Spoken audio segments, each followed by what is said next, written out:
మత్తయి సువార్త 5వ అధ్యాయంలో ఉంటుంది అన్నమాట. 5వ అధ్యాయం 6వ వచనం చదవండి.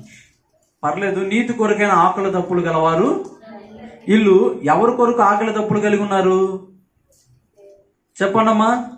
నీతి కొరకు ఆకలి దప్పులు గలవారు ధన్యులు.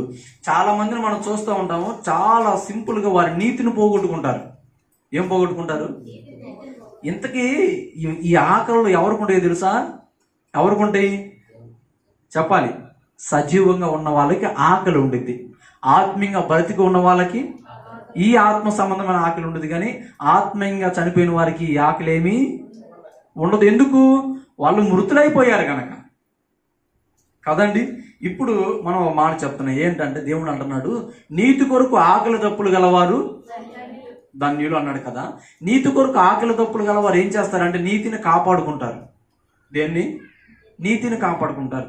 మనం ఒక భక్తుడి గురించి మీ అందరికి తెలుసు, యేసేపు అనే భక్తుడు. ఈ భక్తుడికి ఒక శ్రమ ఎదురైంది. ఏంటి అంటే ఇతడేమో యవనస్తుడు కదండి. ఆ రాణిగారు అనేది ఇక్కడ ఎవరు లేరు, పాపం చేసేద్దామనిద్ది. కానీ ఈ భక్తుడు ఏమంటాడు తెలుసా? తన నీతిని కాపాడుకోవడానికి నీతి కొరకు ఆకలి దప్పులు కలిగిన వాడు కనుక ఈ భక్తుడు ఈయనేమంటాడంటే, నువ్వు చెప్పింది నిజమే, వాస్తవమే, ఎవరూ లేరు ఇక్కడ, ఎవరు చూడలేదు కానీ నా దేవుడు చూస్తూ ఉన్నాడు కదా, నా దేవుడి ఎదుట నేను ఈ పాపము చెయ్యలేను అని ఈ భక్తుడు ఏం చేశాడు తెలుసా? నీతి కొరకు ఆకలి దప్పులు కలిగిన వాడు కనుక ఆ నీతిని కాపాడుకున్నాడు.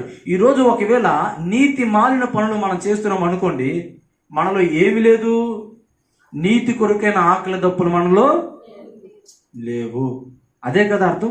నీతి కొరకు ఆకలి దప్పులు ఉంటే ఏం చేస్తాం? ఇప్పుడు నీకు ఆకలి ఉందండి, నీకు బాగా ఆకలేస్తుంది, కొండ నిండా ఆహారం ఉంది, ఏం చేస్తావు? దాన్ని తీసుకెళ్ళి ఎక్కడైనా వేసేస్తావా? ఓ తీసుకెళ్ళండి అంటావా? పొరపాటును కూడా ఎవరికి మనం ఎందుకు? ముందు మన కడుపు నిండినాక మిగులుంటే ఎవరికైనా పెడదామని అనుకుంటారు కదా. అలాగా ఈ నీతి కొరకైన ఆకలి దప్పులు మనకుంటే నీతి మాలిన పనులు మనము చెయ్యము. అందుకే అంటున్నాడు దేవుడు, మీరు నీతి కొరకు ఆకలి దప్పులు గలవారై ఉండండి, నీతిని కాపాడుకోండి జాగ్రత్తగా. 3 ఆకలి చెప్పాము. 1,